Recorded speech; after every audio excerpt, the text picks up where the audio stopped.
Hai, namaku Kelly dan aku berumur 17 tahun. Apakah orang tercintamu menjustifikasi tindakan buruknya atas nama cinta? Apa pangeranmu berubah menjadi monster? Apa dia melakukan sesuatu yang tak termaafkan? Tonton videonya sampai akhir dan temukan bagaimana pacarku menerorku. Mengklaim bahwa itu adalah cinta. Di umur kami, para gadis sudah menjadi dewasa, tapi para pria hanyalah anak laki-laki. Sepertinya mereka masih berpikir bahwa mereka bisa membuat seorang gadis terpukau dengan koleksi kartu sepak bola mereka, atau sebuah cerita tentang permainan keren. Membosankan, tidak romantis. Dan aku menginginkan hubungan dewasa. Aku ingin pembicaraan serius, kepercayaan, dan seorang pria yang mengejutkanku. Jadi, dia tidak akan berpikir bahwa meletakkan laba-laba karet di tasku adalah sebuah kejutan. Satu hari, ibu dari temanku datang dengan anaknya Zack. Ketika aku melihatnya, aku lupa bagaimana caranya bernapas. Dia sangat tampan dan cukup dewasa. Dan aku bertingkah seperti orang bodoh, merona, tertawa dan menjatuhkan segalanya. Tapi Zack tidak menertawakanku. Aku mendengarkan semua yang dia katakan dengan mulut terbuka. Aku mengetahui bahwa dia pernah menikah, tapi sesuatu tidak berfungsi, dan sekarang dia bebas total. Ibuku memanggilku ke dapur. Dia bertanya apa aku jatuh cinta pada Zack. Aku pikir dia akan menghukumku dan berkata bahwa itu terlihat jelas. Tapi dia berkata Zack adalah pria baik, dan jika dia tertarik padaku, ibu tidak keberatan dengan hubungan kami. Berkencan dengan pria dewasa. Pernahkah kamu berpacaran dengan pria yang lebih tua? Zack mulai memperhatikanku. Aku merasa seperti seorang putri. Kencan pertamaku dengan Zack bukan di sebuah mall bodoh atau sebuah bioskop, tapi di teater. Dia memakai jas dan aku mengenakan gaun malam, dan dia memberikanku buket bunga cantik. Lalu kita pergi ke museum, dan lalu ke pidato ilmu pengetahuan. Setiap kali Zack muncul dengan sesuatu yang baru dan tak terduga. Aku merasa sangat dewasa dan pintar, walaupun tentu saja terkadang itu membosankan. Tapi demi hubungan yang serius, kamu bisa sedikit bosan. Aku menunggu hubungan kami untuk semakin dewasa, bahwa Zack akan membuka topik seks denganku. Kita setuju bahwa saat pertama kami akan ada di rumah Zack, aku memilih pakaian dalam indah, mengenakan makeup. Zack tidak membuang-buang waktu. Dia memasak makan malam luar biasa, bahkan dengan wine, menyalakan lilin, memilih musik tidak keren, tapi relevan. Aku tidak merasa ingin makan. Aku terus memikirkan tentang bagaimana itu akan terjadi, bagaimana harus bersikap supaya tidak terlihat bodoh dan memalukan atau terlalu ceroboh. Di satu titik, Zack menciumku, memelukku erat, dan aku tahu saatnya telah tiba. Aku meraih dan mematikan lampunya. Seketika sesuatu membakar pipiku. Lalu aku menyalakan lampu. Aku tidak paham.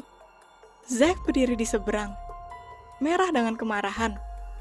Aku mengangkat tangan ke wajahku dan kulitku terbakar. Lalu aku menyadari itu tamparan di wajah. Dia memukulku. Aku bergeser ke samping. Sepertinya Zack seketika berubah menjadi monster. Matanya sangat terang sampai aku berpikir dia akan menyerangku dan merobekku menjadi beberapa bagian. Dia seketika lebih tenang dan menarikku padanya dan memelukku. Dia berkata aku bodoh, dan aku tidak bertindak sesuai rencana. Dia sudah merencanakan semuanya. Lalu dessert, lalu dia akan membawaku ke kamar dengan tangannya. Dan lalu semuanya akan baik-baik saja. Dan aku mengacaukan semuanya. Aku membunuh moodnya. Itu tidak terjadi hari itu tentunya. Dan aku sangat sedih. Aku akhirnya mendapatkan pria serius yang berpikir tentangku. Menyiapkan segalanya. Berusaha menyenangkanku dan aku tidak bisa menerima hadiahnya seperti orang bodoh. Aku berharap Zack akan memaafkanku. Zack tidak tersinggung. Keesokan harinya, dia menghubungiku dan berkata bahwa aku baik dan dia akan memberikan kesempatan kedua. Lagi-lagi ada lilin, makan malam, dan musik.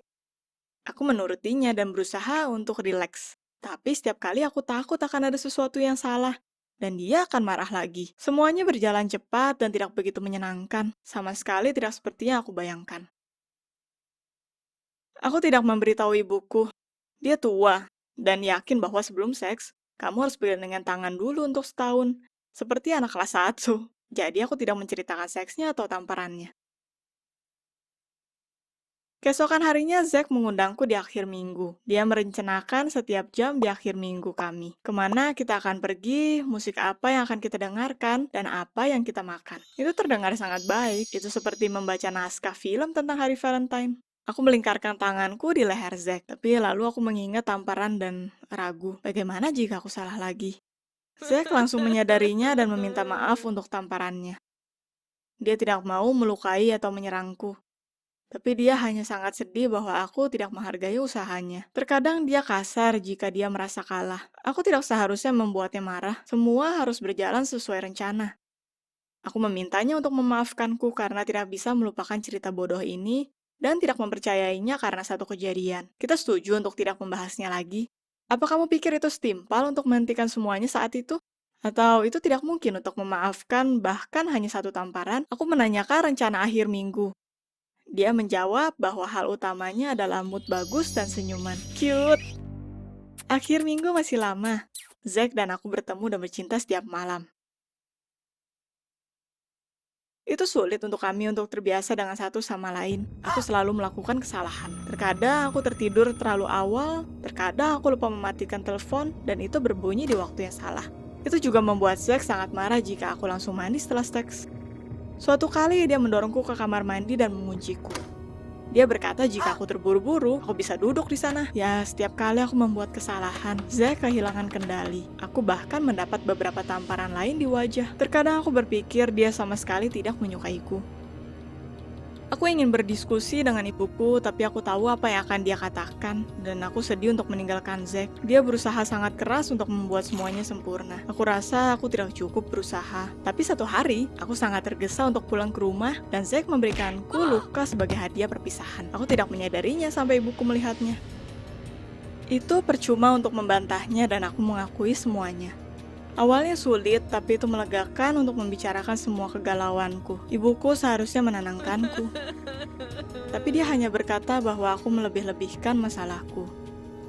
Zack adalah pria baik. Dia mengenalnya sejak dia masih seorang bayi. Ya, lukanya menakutinya, tapi Zack mungkin mendorongku terlalu kencang, bukan memukulku. Itu terjadi, kadang orang kelewatan. Untuk berbagai alasan, ini sama sekali tidak menenangkanku. Aku merasa sangat kesepian. Aku tidak lagi ingin menghabiskan akhir minggu dengannya, tapi bagaimana aku memberitahu Zack?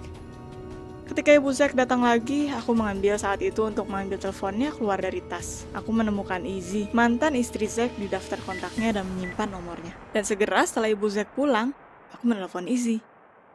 Kita bertemu keesokan harinya. Izzy sangat keren, cantik, dan tidak terlalu tua. Bukannya, hai, dia berkata padaku bahwa aku menyembunyikan mata hitamku dengan buruk, dan dia menutupinya. Itu jelas bahwa dia berpengalaman dengan ini. Dan lalu dia berkata bahwa aku tidak bisa beradaptasi dengan monster. Aku hanya bisa kabur darinya. Aku tahu apa yang dia bicarakan. Ya, Izzy meninggalkan Zack karena dia memukulinya. Dia berkata padaku untuk tidak memberitahunya akan pertemuan kami, atau dia akan marah. Di saat itu aku memutuskan aku tidak akan mengatakan sepatah kata lagi pada Zack. Aku akan menulis pesan bahwa aku tidak mau berurusan lagi dengannya. Aku berjalan pulang, berpikir tentang bagaimana menulis yang terbaik. Ketika aku di sana, aku berpapasan dengan Zack dan ibunya. Ibuku berkata aku telat untuk makan malam dan berkata padaku untuk duduk. Tapi aku berkata aku tidak akan duduk dan meminta Zack untuk keluar dan bicara denganku. Ketika kita keluar ke dapur, aku berkata padanya kita putus. Zack langsung marah, dia melakukannya lagi.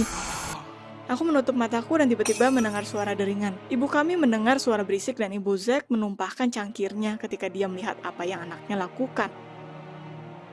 Lalu ibuku berteriak bahwa dia akan menelpon polisi jika Zack dan ibunya tidak keluar dari rumah kami segera, bahwa Zack tidak punya hak untuk menatapku. Dan ibunya mengoceh bahwa dia berharap Zack sudah berubah. Dia tahu segalanya, tapi tentu saja dia tidak mengatakan apapun. Ketika mereka pergi, ibuku meminta maaf untuk waktu yang lama. Dia berkata bahwa seharusnya dia langsung mempercayaiku, tentu saja. Tapi aku seharusnya memberitahunya setelah tamparan yang pertama, bukannya menunggu sampai yang terakhir. Ibu masih berbicara dengan ibu Zack. Awalnya itu sulit untukku menerimanya. Tapi dia tidak bertanggung jawab untuk perilaku Zack, tapi itu tidak berarti aku memaafkannya. Izzy mengirimiku pesan beberapa hari kemudian, khawatir apa semuanya baik-baik saja, dan berkata aku selalu bisa menghubunginya jika aku dalam masalah. Ini terjadi setiap kali dan aku cukup beruntung untuk menyadarinya. Tidak semua cerita berakhir bahagia. Subscribe ke channel ini, like, dan tekan tombol loncengnya supaya kamu tidak ketinggalan apapun. Jaga dirimu dan jangan takut meminta bantuan.